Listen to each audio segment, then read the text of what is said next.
All right, today I have a 2019 Mitsubishi Mirage. All right, so Mitsubishi Mirage right here, 2019, about to take it for a test drive.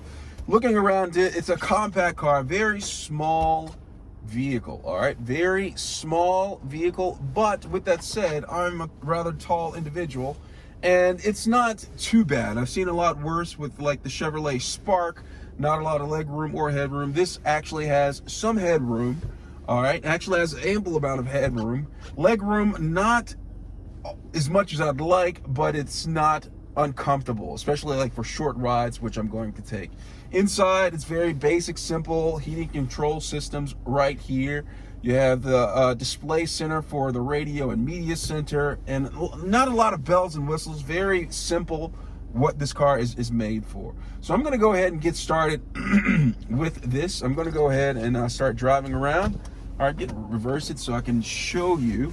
And look right there, it has actually a rear camera. All right, really good for if you are driving. All right, see a rear camera to see if something's behind you. All right, so I'm going to go ahead and put this into gear. All right.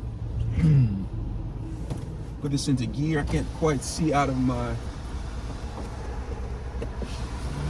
All right. Can't quite see out, so I'm just gonna wait for a second, wait for the coast to become clear. Why does the coast have to become clear? I never really understood that saying. Why would you want the coast to become clear? What about the inland? All right, well, everybody only cares about the coast. What about the inland? All right, so we'll get back to that, but I'm gonna go ahead and take off. All right, we are riding around in the Mirage. Craziness. All right, let's see, get the windshield wiper action going on in the house. All right, cool. Turn on the headlights. Get these on to make sure people can see. All right, sounds good. All right, it's looking good. We're actually on the road. I'm in the city, right? Chicago, big city.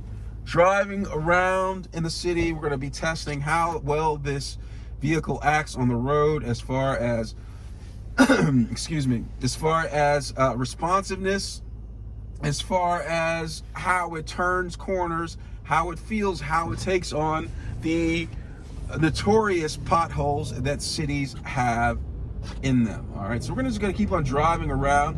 See, let's test out the acceleration really quick. Whoa, all right, so there's not much acceleration. Do not expect to get much out of the vehicle when you press on the gas. It is just like, whoa, like it's so unbelievably unresponsive. I hope you're not in a situation to where you really need to press the gas, the acceleration, because you could be in some sort of situation if you really need to press that. All right, so I have like some sort of red light coming up here. I'm just gonna stop behind this truck. Yeah, that was not very impressive at all. All right, and I'm not even in eco mode, and this thing just does not pick up. It's just like, is there somebody behind the vehicle pushing? That's how bad it is. Let me see if there's like some eco mode or something like going around here. If that's on, no, the eco mode is not even on. And we're getting that lack of a response with this vehicle, which is very concerning. But it is a smaller car. I mean, you can't expect too much. But basic acceleration, like these days, I mean, that should be a given. So we're just gonna keep on driving around. We're at a stop sign right here. It's a little bit of congestion in lunch hour traffic. You know, people, waiting or trying to get to their favorite restaurant, lunch restaurant to eat. Have you ever noticed like people like at lunchtime, they eat the worst food because there is not really a lot of people who are criticizing them, or it's just like looking over, where are you going for lunch? I mean, that's when you see a lot of people go to these fast food restaurants because they get overwhelmed with stress from work, and then they're just like, I just need something, something that's like really good, or not even good, something that's, comforting, And they end up going to some place like McDonald's or someplace and get a slice of pizza, something that they normally wouldn't do, but they do it like at lunchtime during the work week because the stress builds up. Anyway, enough about that. Let's get back to my vehicle, okay? So I'm in the Mitsubishi Mirage, all right? Just came to a stop sign, just came to a stop. I just pressed the brake, and the braking is really, I mean, the braking's good. I've been in like things like the Chevrolet Spark where I didn't like the braking too much. It was kind of jerky, but this one right here felt just fine, which is impressive. Okay, I'm gonna go turn right here. I'm gonna turn on this street right here because I want to go that way. So I'm gonna, well, actually, I'm gonna go up here and then turn around. And the braking was good, but so again with the Chevrolet Spark, the braking was, it was horrible. I was just like, wow, did they not hire an engineer to work on the braking with this vehicle, because it is actually bad. But with the Mirage, although the acceleration, they fired the people who engineered the rest of the cars and just kept the engineer that did the brakes, because the brakes are nice in this vehicle. Wow, that's really easy. Wasn't too harsh. That's really impressive. I'm just gonna go around here. Let's see how it goes on a speed bump. I just approached a speed bump. Let's see how this goes. Not too shabby. Felt it though. Felt it around. Not too shabby though. All right, that's pretty cool. I'm gonna maneuver around this huge dump truck. Don't know what they're doing over there. And then go over this speed bump. See what that feels like. All right, and it handles the speed bumps pretty well for being a small vehicle. Not super impressed, but I'm not concerned. It's not one of those things like, wow, don't go over speed bumps with this vehicle. So I'm just gonna drive around, coming up to, well, I wanted this to be a right-hand turn. I don't know what I'm gonna do right here. I guess I have to go left because it's a left-hand turn. Or let me show you something. We're gonna go through an alley. This is a little secret, Chicago secret. Through traffic, prohibited. Oops. The sign. And so I'm just gonna go through here, and I am going through the alley. It handles the alley pretty well. There's a little bit of snow in here. All right, let's see. All right, we got out of here. All right, cool. All right. Wasn't too bad. All right, going through the alley. And alleys are notoriously bad to drive through. Sometimes they have huge potholes. Sometimes people put couches, beds, whatever in the alley so they can get picked up by the waste management. There's all sorts of things. Nails, anything in the alley you can pretty much find sometimes.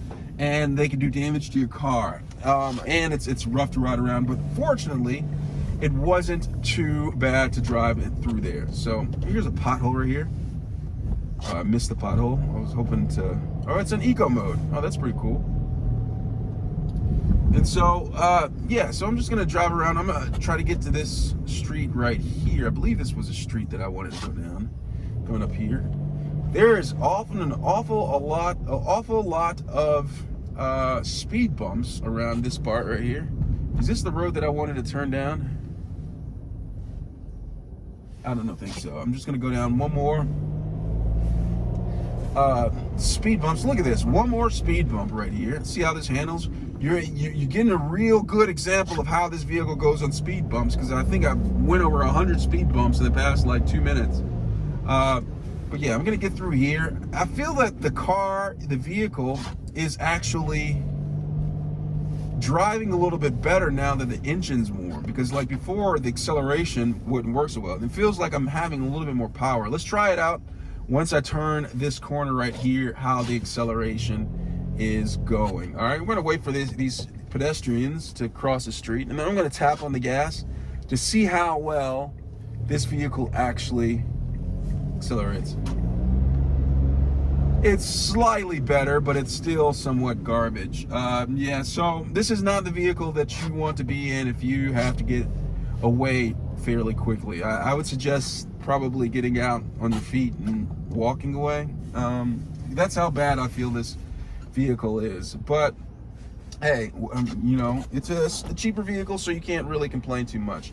Now let's look at some of the things on the inside of the vehicle, such as the instrument panel and the heating. I talked earlier about how this is relatively simple heating and cooling system right here. Just nothing too futuristic. No touch screen down here. Just like, okay, I'm cold, I'm hot, turn it on, turn the fan on high or low. All right, pretty much basic type of functionality right here, which a lot of people are trying to get back to, because they're like thinking like, why do I have all of these controls here when all I want to do is turn on the heater? You know, that's what people are asking themselves. And I guess they address this in this vehicle, probably not as a way to, get in touch with people who like simplistic stuff, but probably because to keep costs down, it's cheaper to get this type of functionality going in the vehicle rather than a touch screen type of program for the heating cooling system. All right, that's just my perspective on it. I could be wrong, but that's my perspective on it. So I'm going around the corner right here, and we're just gonna drive around a little bit. And yeah, it's a nice day outside. Very cloudy, very cold, very damp. All right, here goes the stop sign. Remember the brakes I was talking about? I'm gonna try it again at this stop sign. I don't know if I'm gonna be able to make the stoplight, so I'm gonna press the brakes a little bit more aggressive, so you can get a feel of how this vehicle stops. All right, so we're gonna work our way up there. All right, we're gonna way up there. I'm actually gonna make the light. That's pretty cool. I'm not used to making the lights. All right, so we're gonna make the light right here. And I'm gonna try to find a place where I can press the brakes a little bit hard. Okay, here comes this Walgreens, and the stop sign should be up here near. And we're gonna test this out really quick. All right, beautiful day, construction going on, construction drivers going on right there. I'm gonna adjust the steering wheel, like the height a little bit. Like, I should wait till I park, but I'll do that momentarily. I'm just gonna pull in here. So that's just me driving around in this vehicle, you guys. Let me know if you have any questions with this. I'm probably gonna do a part 2 of test driving this vehicle to give you another example of like how it drives and how it feels and whatnot. So stay tuned for that. All right. I'm also gonna have some more videos about this vehicle, going over the controls. So check out. I'm gonna leave a playlist probably in the link or something like that. So stay tuned for those. And pretty much, all right, oh, low clearance. Did you hear that? I actually scraped a little bit of the bottom of the vehicle going up into this parking lot right here. So let me find a place to park. All right, that was my test drive. Let me know if you have any questions about this vehicle. If you own a Mitsubishi Mirage, let's hear from you. What's your experience with this vehicle? Do you like it? Would you buy it again if you had a choice? If you had millions of dollars, would you buy a Mitsubishi Mirage again? Let me know. Thanks a lot for watching. We're going to do a part 2 pretty soon. I'm going to do some videos covering, the inside of the vehicle. Let me know if you have any questions. Thanks a lot.